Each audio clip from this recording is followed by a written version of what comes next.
কি ব্যাপার মিস্টার শাহজাহান চৌধুরী, আপনি বারবার দাঁড়াচ্ছেন, কি বিষয়?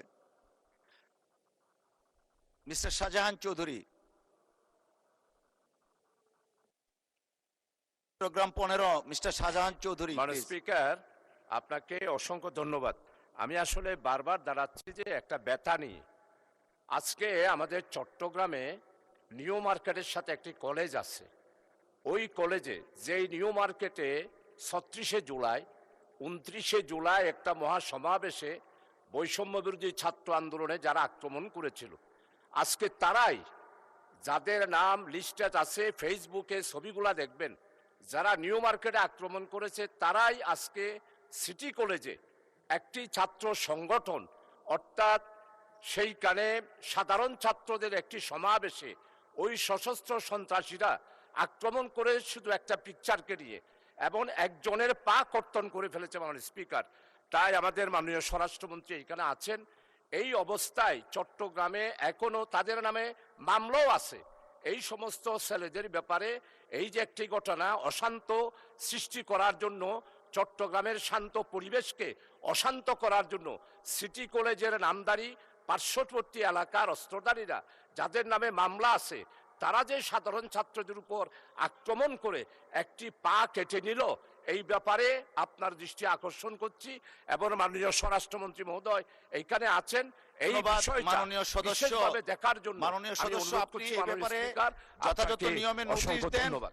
তখন মাননীয় স্বরাষ্ট্রমন্ত্রী জবাব দিবেন। Thank you. আলোচনায় অংশ কিছু বলবেন? আমি শুধু মাননীয় স্পিকার, আপনাকে ধন্যবাদ। মাননীয় স্পিকার, আপনি যেহেতু মাননীয় সংসদ সদস্যকে ফ্লোর দিয়েছেন, কারেন্ট ইস্যুস নিয়ে কথা বলেছে, কোন বিধিতে দিয়েছেন অবশ্যই জানি না।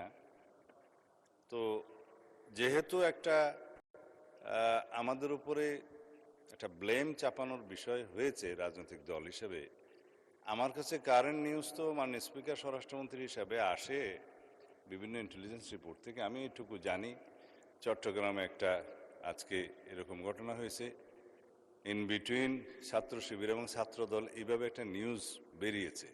প্রকৃত ঘটনা জানতে গেলে আমার একটু সময় লাগবে। আমি প্রয়োজনে সেটার উপরে 300 বিধিতে বিবৃতিও দিতে পারবো। তবে একতরফাভাবে ব্লেম আমি যেমন দিতে চাই না, মানে সদস্যরও উচিত নয় কোনো ইনকোয়ারি ছাড়া একটা রাজনৈতিক দলের উপরে আক্রমণ হয়েছে ইত্যাদি। তা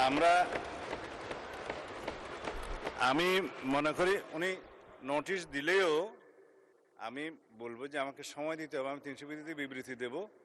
আর আমি অনুরোধ করব কোনো তদন্ত ছাড়া অতীতের কালচার মতো এক পক্ষ আরেক পক্ষকে দোষারোপ না করি।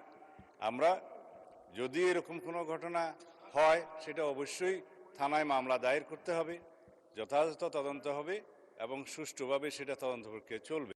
তো ইনকোয়ারির আগেই যদি আমরা পরস্পর দোষারোপ করি, এই কালচার থেকে আমরা বেরিয়ে যাই। ধন্যবাদ স্পিকার। ধন্যবাদ মাননীয় স্বরাষ্ট্রমন্ত্রী। মাননীয় সদস্য বসুন।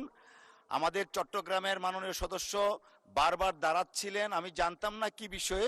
জানার পরে যখন দেখলাম সাম্প্রতিক একটা ঘটনা, of course there are some rules and regulation to conduct this house and session, we should follow that. Thank you.